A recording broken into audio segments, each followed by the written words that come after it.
नमस्कार दोस्तों, कैसे हैं आप सब। दोस्तों, आज प्रवासी भारतीय दिवस है। बहुत कम लोग जानते होंगे इस दिन के बारे में। आज हम इस दिवस के बारे में पूरी जानकारी के साथ आप लोगों से रूबरू होंगे।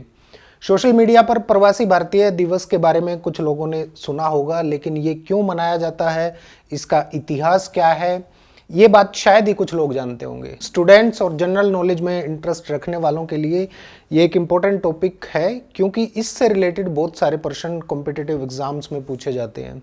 इसलिए पूरे वीडियो को ध्यान से देखिएगा। सबसे पहले बात करते हैं कि प्रवासी भारतीय दिवस के इतिहास के बारे में। ये दिवस क्यों मनाया जाता है, कब इसकी शुरुआत हुई और इस दिवस को मनाने के पीछे उद्देश्य क्या है।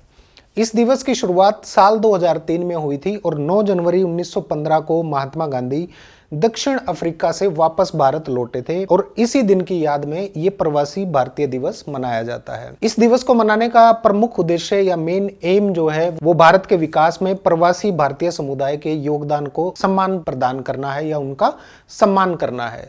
साल 2023 का ये प्रवासी भारतीय दिवस बड़ी धूमधाम से मनाया जा रहा है और 70वें प्रवासी भारतीय दिवस का ये सम्मेलन मध्य प्रदेश के इंदौर में आयोजित किया जा रहा है, जो कि 8 जनवरी से 10 जनवरी 2023 तक चलेगा। और इस आयोजन की थीम है प्रवासी अमृत काल में भारत की प्रगति के लिए विश्वसनीय सहयोगी। आज के ही दिन सरकार प्रवासी भारतीय सम्मान नाम का एक पुरस्कार भी प्रदान करती है, जो कि एक अनिवासी भारतीय या भारतीय मूल के व्यक्ति को या अनिवासी भारतीयों या भारतीय मूल के व्यक्तियों द्वारा स्थापित और संचालित संगठन या संस्थानों को विश्व में भारत की पहुंच और भारतीयता में महत्वपूर्ण योगदान दिए जाने वालों को एक सर्वोच्च सम्मान होता है।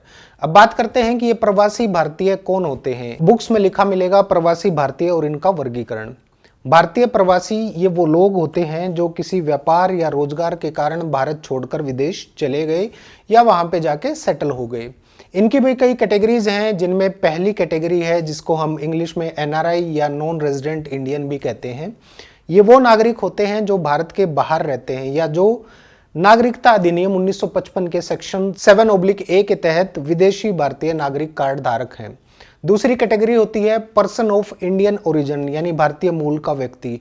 ये वो विदेशी नागरिक होते हैं जो किसी भी समय भारतीय पासपोर्ट के धारक हों या वो स्वयं या उनके माता पिता दोनों ही भारत में जन्मे हों या भारत शासन अधिनियम 1935 के प्रभावी या लागू होने से पहले से भारत के स्थायी नागरिक हों या इस अवधि के बाद किसी एक क्षेत्र के भारत का अभिन्न अंग बनने से पूर्व वहां के निवासी हों।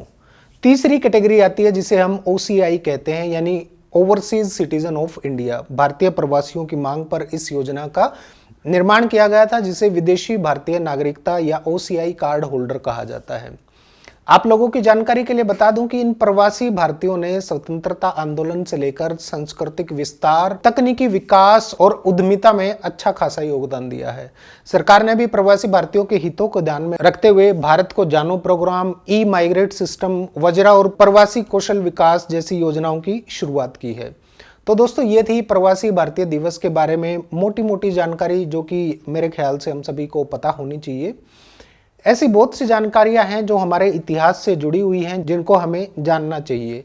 आज के समय में हम लोग हमारे इतिहास से लेकर हमारे अधिकार तक की जानकारी से दूर हो रहे हैं। हम लोग पढ़ाई लिखाई करके बड़ी बड़ी डिग्री हासिल कर लेते हैं, लेकिन उन डिग्रीज की वैल्यू सिर्फ एक अच्छी जॉब पाने तक ही रहती है। उसके बाद वो सिर्फ एक संभाल कर रखा जाने वाला कागज का टुकड़ा होता है। बड़े ही कमाल की बात है कि हम अपनी सारी पढ़ाई, अपने इतिहास और अपने भूगोल को भूल जाते हैं। भूले भी क्यों ना, पढ़ाई तो अच्छी जॉब पाने के लिए ही की थी ना। हमारा मोटिव ही जॉब पाना होता है, ना कि एजुकेशन पाना। बचपन से ही माँ बाप मोटी मोटी फीस देकर बच्चों को किसी बड़ी सी कंपनी में नौकरी के लिए प्रेरित करते हैं और उसी के लिए पढ़ाते हैं, जिसके कारण बहुत सारे बच्चे अपने टैलेंट को मार देते हैं और उम्र भर नौकर बनकर ही रह जाते हैं। ऊपर से पढ़ाई में खर्च, रकम का बोझ भी होता है उन पर। कई बार तो इस बोझ के घातक परिणाम सामने आते हैं। इतना खर्च होने के बाद हमारी रिस्क लेने की क्षमता खत्म हो जाती है और पूरे जोर शोर से नौकरी करने में जुट जाते हैं, क्योंकि और कोई ऑप्शन ही नहीं होता। माँ बाप ने पूरे जीवन की कमाई बच्चे की पढ़ाई पर खर्च कर दी, इस उम्मीद के साथ कि उसका बच्चा बड़ा होकर लाखों करोड़ों रुपए कमाएगा।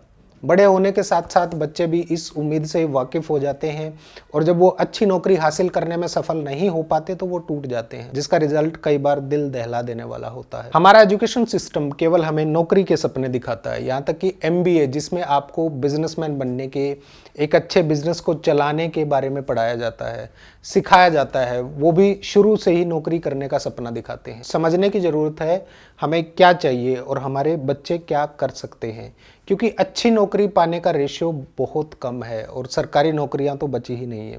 वीडियो को यहीं विराम देते हैं और मिलते हैं अगली वीडियो में एक नई जानकारी के साथ। नमस्कार।